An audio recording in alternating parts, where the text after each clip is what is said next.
Hello everyone and welcome to a brand new video on the channel. Today we are going to talk about the top 5 places to visit in Beijing. Before we get started with the video, don't forget to smash the like button, share the video, and subscribe to the channel. Now let's get started. Number 5. The Temple of Heaven. The Temple of Heaven was built in 1420 and houses a collection of some of Beijing's most revered structures. Surrounded by lush foliage, these wonderful antique temples and shrines are divided into 2 halves, one rectangular and the other semicircular, to represent heaven and earth. The emperor would mount the heavenly altar in solemn ceremony on the day of the winter solstice to pray for a bountiful harvest and give sacrifices in the vividly decorated Hall of Prayer for Bountiful Harvests. Built in 1420 in the traditional Chinese style of wood and entirely without nails, the hall lies on a 3-tier marble terrace with balustrades and a roof covered in 50,000 blue glazed tiles. Number 4. Beijing Park.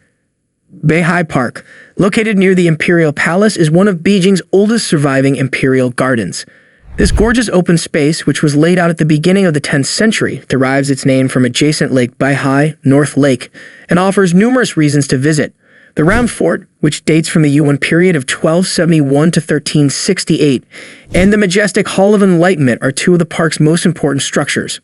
The hall, which was built in 1690, houses a 1.5-meter-tall Buddha, carved from a single block of white jade, as well as a massive black jade vase from the early 12th century.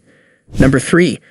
Tiananmen Square. Tiananmen Square, the Square of Heavenly Peace, is the largest inner-city square in the world. It was created to commemorate the 10th anniversary of the Chinese Republic in 1958 and was designed to host 1 million people. The square is considered the center of communist China, and its symbolic significance dates back to May 4, 1919, when students demonstrated against the Treaty of Versailles' Chinese stipulations. The monument to the people's heroes, Ranming-shan Jinyanbei, a 38-meter-tall obelisk made of 17,000 pieces of granite and marble, and the magnificent Tiananmen Gate, known as the Gate of Heavenly Peace, are also worth seeing. It was built in 1417 and served as the principal entryway to the imperial city. Number 2. The Great Wall of China. The Great Wall of China, probably one of the country's most famous ancient structures, is barely an hour's drive from Beijing. You may stroll along an amazing portion of the Great Wall dating from the 16th century and standing up to 8 meters high at Battling Pass, the first part of the wall to be accessible to tourists in the 1950s. Along the trip, you'll be able to admire several turrets and parapets that provide spectacular views of the surrounding dramatic countryside. You can take a delightful cable car ride up to the wall while on a difficult hike. This popular portion of the Great Wall can get crowded, so try to arrive as early as possible. Number 1. The Palace Museum and the Forbidden City. The Imperial Palace, commonly known as the Forbidden City, is China's most important attraction, dating back to the 13th century Yuan dynasty.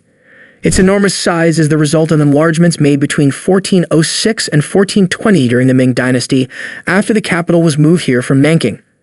This magnificent palace has housed 24 Ming and Qing emperors in total, earning it the moniker Forbidden City due to the fact that regular inhabitants were not permitted inside. That's a wrap on the video. I hope you liked it. If you did, let me know by giving it a thumbs up and do not forget to subscribe. Thanks for watching. See you next time.